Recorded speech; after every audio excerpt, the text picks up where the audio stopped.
Assalamualaikum warahmatullahi wabarakatuh. Halo semuanya, perkenalkan nama saya Devina Varlia Damayanti dari Universitas Darul Ulum Jombang, Fakultas Ilmu Sosial dan Ilmu Politik, Prodi Ilmu Pemerintah. Oke teman-teman, dalam waktu 15-20 menit ke depan saya akan menemani Anda dan kita akan sharing tentang tema tadi bersama teman kita. Bisa perkenalkan diri dulu. Ya, teman-teman yang di sini atau yang menonton, kenalkan nama saya Lalu Heru Mandala. Saya salah satu mahasiswa Universitas Darul Ulum, Prodi Ilmu Pemerintahan. Saya asalnya dari Nusa Tenggara Barat, atau lebih dikenal orang-orang itu sebagai sebutan Lombok. Wah, jauh ya, Nusa Tenggara Barat nih, jauh-jauh dari Lombok ke sini. Terus kok saya jauh dari sana tertarik juga. Saya di sini itu awal tahun 2016, saya itu dulu mondok di salah satu pondok di Bulurejo Jombang, yaitu di wilayah Cukir. Saya dulu mondok di Pondok Pesantren Al-Batul Usko. Jadi sih Mas memilih Jombang dan menempuh pendidikan, padahal kan di Lombok juga setahu saya itu banyak ya pondok-pondok pesantren atau universitas yang cukup terkenal juga ya, seperti kayak Ponpes Islamuddin, Anjani, dan untuk univnya juga seperti Win Lombok atau Untown itu juga kan ya banyak juga ya. Ya gimana ya, namanya juga takdir kan, kita nggak tahu sekarang di mana, besoknya di mana. Ya awal mula saya kenapa bisa di Jawa itu, bisa dibilang di desa saya itu anak-anak muda atau anak-anak yang wajib untuk menempuh pendidikan itu rata-rata mereka di Jawa. Yang paling banyak itu di Situbondo sama di Jombang. Jadi tolak ukur di desa saya itu kalau udah sekolah ke luar Lombok itu udah dianggap prestasi lah gitu. Jadi orang tua saya itu udah kamu sekolah di luar aja, jangan di sini gitu. Nanti takut pergaulannya tidak baik gitu. Dan kebetulan saya juga punya saudara di Jawa, makanya orang tua saya itu nggak khawatir lah saya nggak ada yang ngurus gitu kan, masih ada saudara. Makanya saya bisa sampai di sini sekarang. Dan untuk kenapa nggak kuliah di Lombok aja, kan masih banyak gitu.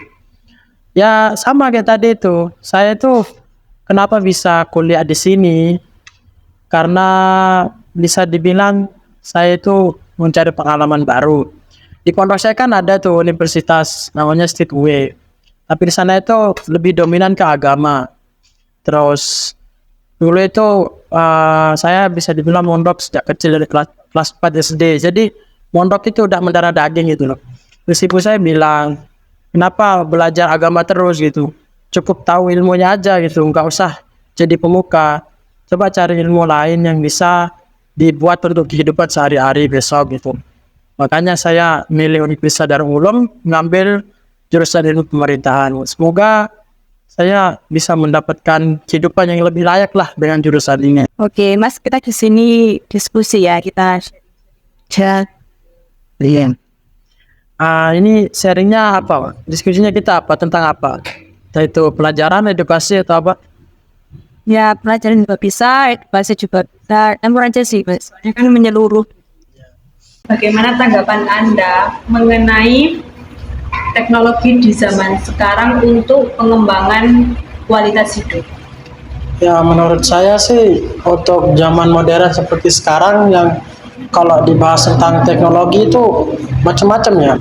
Teknologi sekarang kan berupa bisa itu media sosial, bisa itu melalui handphone, laptop, televisi, kan banyak itu.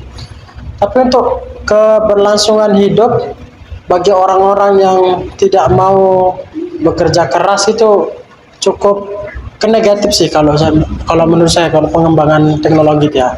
Contohnya seperti semisal itu dicontohkan kayak kita anak-anak kuliah gitu kan, kayak orang-orang yang misalnya punya tugas seperti skripsi atau suruh buat artikel gitu kan, dengan adanya teknologi seperti AI, terus ChatGPT dan lain-lain itu kan, itu bisa menjadi hambatan buat mereka bekerja keras.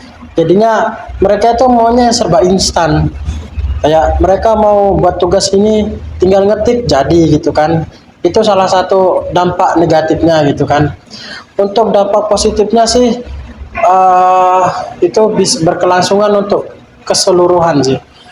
Bagi mahasiswa juga kalau yang mau memanfaatkan teknologi itu bagus. Kayak mereka itu mau mencari sumber-sumber di teknologi itu, tapi mereka cuma mencari sumber gitu loh. Terus mereka itu mengembangkan sendiri, bukan dari menurut apa AI-nya itu langsung. Jadi mereka itu cuma mencari sumber dan poin-poin doang. Mereka mengembangkan sendiri tentang pemikiran mereka sendiri, dan mungkin buku-buku yang mereka sudah baca itu bisa mereka gabungkan dengan teknologi AI sekarang. Itu salah satu dampak positif. Dan untuk ke semuanya sih teknologi ini mampu bagus juga buat perkembangan suatu negara. Kayak zaman sekarang kan kalau negara itu tanpa teknologi gimana gitu kan, gimana cara mereka mengkondisikan rakyatnya, gimana cara mereka mengetahui kabar dan berita rakyat yang terbaru gitu kan. Itu salah satu dampak negatif. Dampak positifnya. Untuk dampak negatif buat masyarakat itu, media sosial itu benar-benar bahaya sih Mbak sebenarnya. Contohnya itu media sosial atau teknologi itu bisa jadi tempat untuk menyebarkan isu dan juga ujaran kebencian, baik itu antara suku, ras atau agama, kan bisa semua itu kan. Apalagi di Indonesia kan sekarang itu untuk masalah hujat menghujat kan benar-benar gencar di platform media itu. Baik itu di TikTok, Instagram maupun di Facebook itu kan sama aja itu. Jadi media sosial ini bisa melahirkan oknum-oknum yang tidak bertanggung jawab, yang membuat berita asal-asalan, dan akhirnya mereka mengadu domba antar golongan. Itu salah satu dampak negatifnya media sosial. Dan untuk kualitas hidupnya sih itu tergantung orang mau berusaha apa enggak. Itu aja. Berarti lebih banyak ke dampak negatif ya? Ya, kalau teknologi itu untuk negara yang untuk negara yang SDM rendah lebih banyak ke dampak negatifnya sih. Contoh kayak kita kan Indonesia, ada aja yang tidak mengenakan di hati kita itu kan, mereka tuh langsung menghujat kan tanpa mereka mau berpikir panjang kayak ini bakal gimana, kayak itu kan namanya salah satu SDM rendah kan. Indonesia kan kalau udah nemu berita viral aja mereka asal nge-share, mereka nggak mau kritis. Contohnya kayak kasus kayak kemarin itu yang tanggal 4 Juli kemarin kan, yang Polda Jabar menangkap menangkap paksa si Peggy itu kan. Mereka kan tidak tahu itu kebenarannya kayak gimana gitu kan, tapi mereka asal tangkap gitu tanpa mau mengkritisi dahulu kan gimana gitu. Akhirnya mereka malu sendiri, kenapa mereka tidak mau kritis. Jadi ya gitu, salah satu dampak negatifnya juga. Jadi ya dikarenakan orang Indonesia ini dalam masalah konten atau bermedia sosial, bisa dibilang media sosial itu tingkat paling bawah Mbak.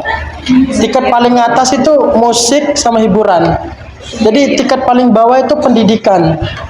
Dan salah satu faktor Indonesia dikatakan SDM rendah yaitu mereka itu tidak mau yang namanya mengkritisi suatu berita atau kabar-kabar terbaru itu.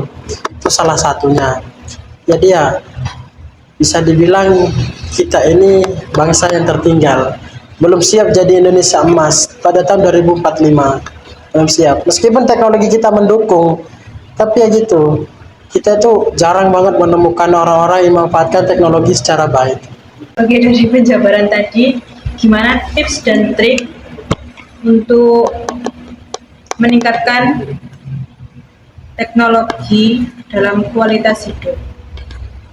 Ya bisa saya banyak sih sebenarnya Mbak, tapi kita singkatin aja ya. Itu kalau sepengetahuan saya itu yang pertama bisa melalui membaca. Jadi kita itu kalau mau jadi negara-negara maju itu harus bisa memfilter suatu berita. Jadi jadikan minat baca itu sebagai keseharian kita. Jadi kalau kita minat baca itu kita tidak mudah menelan mentah-mentah suatu kebenaran atau suatu berita. Itu salah satunya. Yang kedua itu bisa melalui kursus. Jadi kursus itu kita belajar ilmu-ilmu baru. Terkadang orang-orang sekarang itu mereka stuck di zona nyaman. Jadinya mereka itu tidak mau belajar ilmu baru. Mereka maunya ya belajar itu aja cuma satu. Padahal ilmu itu luas loh. Jadi kita itu sebagai manusia ya, seharusnya kita itu harus dengan ilmu. Kita mau belajar hal baru. Jadi kita nanti suatu saat kalau bertemu dengan suatu suasana yang baru atau keadaan baru, kita tidak kaget. Soalnya kita udah terbiasa dengan hal-hal baru. Gitu.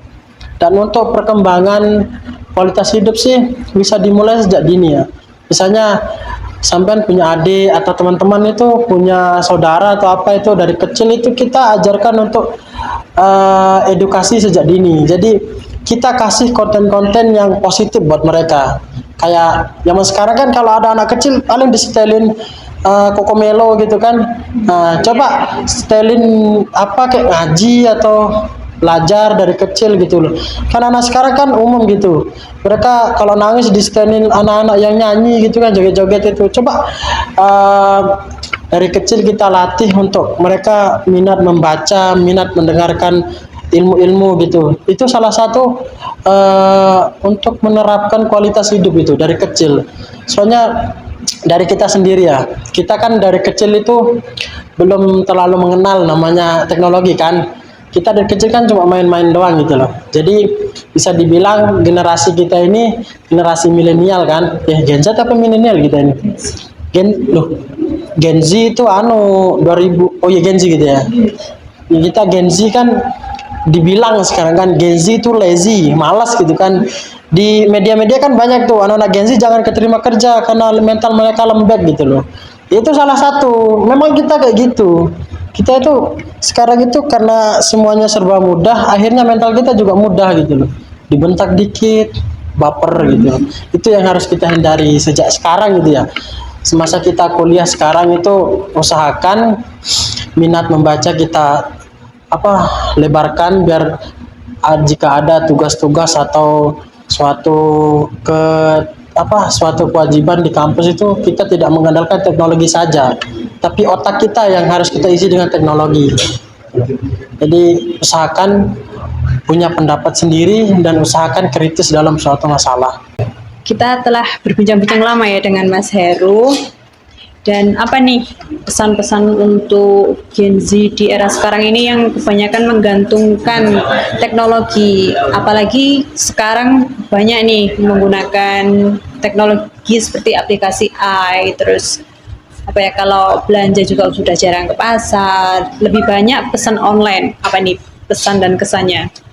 Ya, pesan saya buat teman-teman, usahakan jika kita ingin meningkatkan kualitas hidup kita, mulailah dari sekarang dengan cara yang kayak tadi itu. Kita mulaikan terbiasa membaca dan mulai kritis dengan keadaan sekitar. Dan mulailah hal-hal baru biar kehidupan kita itu terus berkelanjut, tidak stuck di sana aja. Hindari zona nyaman dan mulailah tantangan baru. Semoga kita semuanya diberikan kemudahan. Oke, sekian. Terima kasih ya Mas Heru. Oke, selamat jumpa di pertemuan berikutnya.